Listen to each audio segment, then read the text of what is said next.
Hi, Lachlan McVie here, and today I'm going to be doing part 2 of why the modern world is making you miserable. So if you watch my previous video that I released just the other day, I spoke about how as an individual the modern world is making you miserable, and how as an individual you have the power to help yourself. Today's video is going to be about how this overall society is making you miserable and things that you can do to help fix that. So I'm just going to recap some of the statistics I covered in the last video to demonstrate that we are in a crisis. It's not talked about, it's not covered in the mainstream media, but there is a crisis at the moment.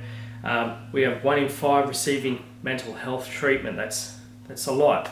18 to 25 year olds, which is the younger cohort, that's 36%.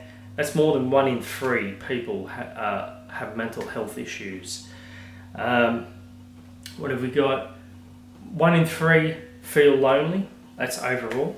Suicide rates are at all-time highs. Drug overdose and alcohol overdoses also at all-time highs. The birth rate has fallen off a cliff across all of the Western world, across all modern nations, and across all nations it is in decline.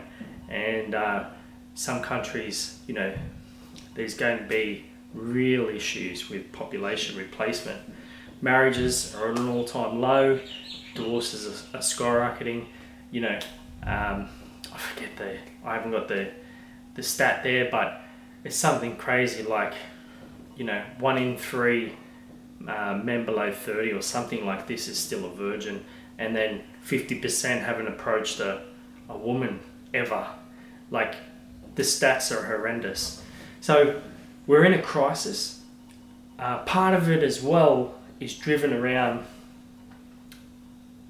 the demolition of, you call it whatever country you're from, the American dream, the Australian dream, the UK dream. Okay, this is a society-wide thing. I'll just outline this dream. The dream is a home, a wife, kids, car parked in the garage. A couple of holidays. That's it. It's not extravagant. It's just the ability to have your own home, have a family, provide for that family. It's nothing crazy. It's pretty simple. So today we're going to be talking about how that is being stripped away at a macro level. So you'll hear people and they actually deny that there is an issue, that things were rough for our parents and stuff like that. That's a fallacy. If you look along every metric, it is getting more and more difficult. So my generation, I'm Gen X millennial, right on the cusp of that. It has been extremely difficult in comparison to what my parents did to get into home ownership. And when you compare what my parents did, that generation, they had single income and were able to purchase a home. They often say about the hard times, we had to have baked beans and spaghetti, tin spaghetti. They bought a house in their early 20s, and that was widespread. And, because they had a house, they had a family, that's the difference. So my generation, home ownership, if it is occurring at all, is like pushed way, way back. As a result, marriage is pushed way, way back. And if you're looking at the next generation, my kids' generation, and you just look at the price growth versus the income growth, they're just not going to have a chance. So if there isn't an economic correction, which, most people, I think, who have an economic brain have been hoping that there is a correction in these asset prices, so that a restoration of the American dream or the Australian dream or the UK dream can happen. But it's not occurring. And the reason is, if you look at it from a pure economics perspective, it should collapse. but there is a continuation of a distortion of the market, and the way they do that is through immigration, tax incentives, first home buyer grants, restriction of supply, so local council regulation that just continually restricts supply, so not enough homes can be built or land released. So all of these things, and it's by design. That is by design, to continue to make it grow. So you've got to ask, what is the end game of that process? And if you watch my last video, I'll just recap it. Basically, there's three classes broadly of people. You have the elite or the ruler, the freeman, and the slave. You have to have elites or leaders or rulers, otherwise you have chaos.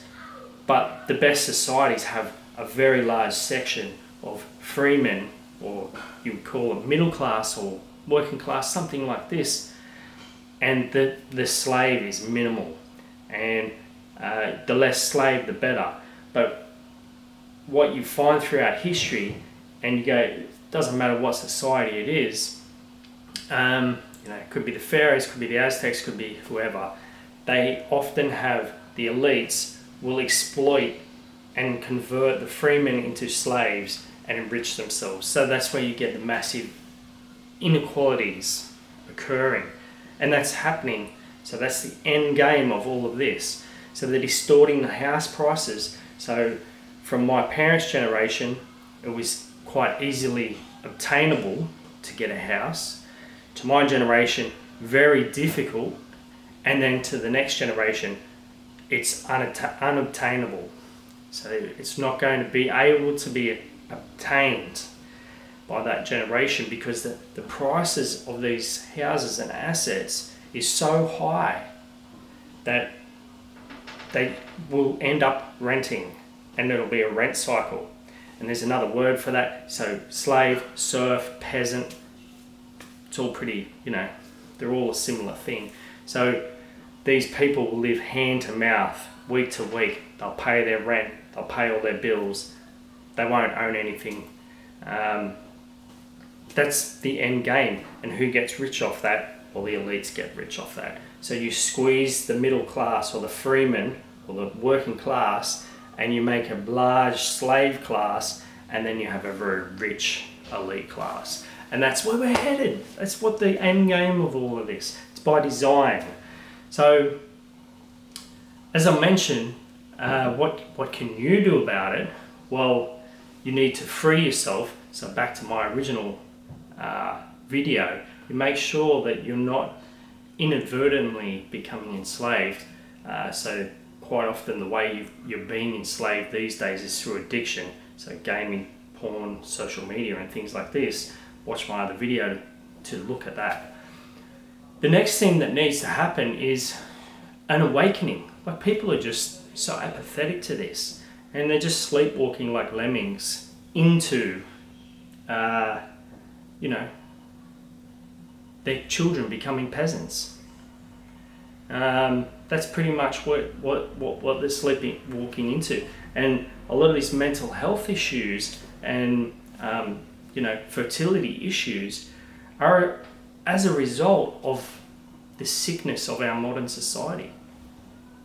This type of, how can you have good mental health when you're living in your parents' basement with no real future?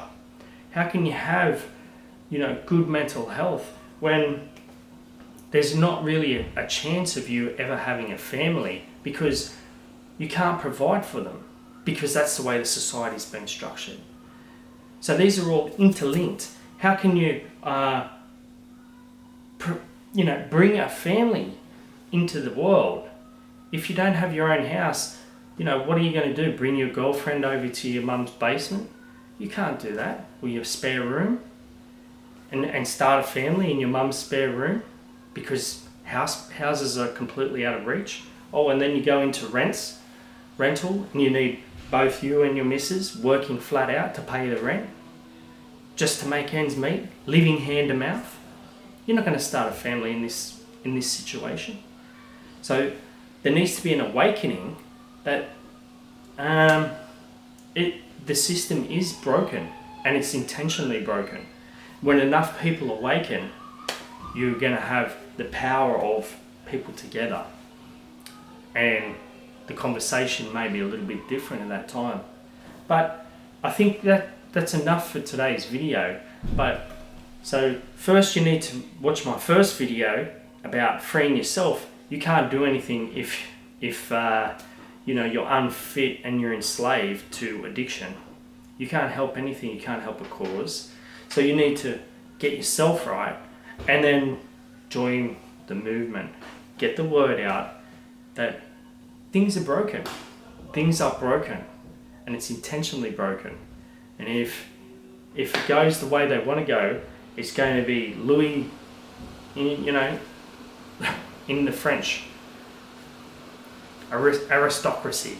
It's going to be the pharaohs. It's going to be all of this. The Ming Emperor.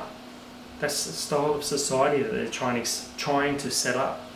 Everybody suppressed, everybody bowing down, and they're super rich. That's what they're trying to set up. Okay?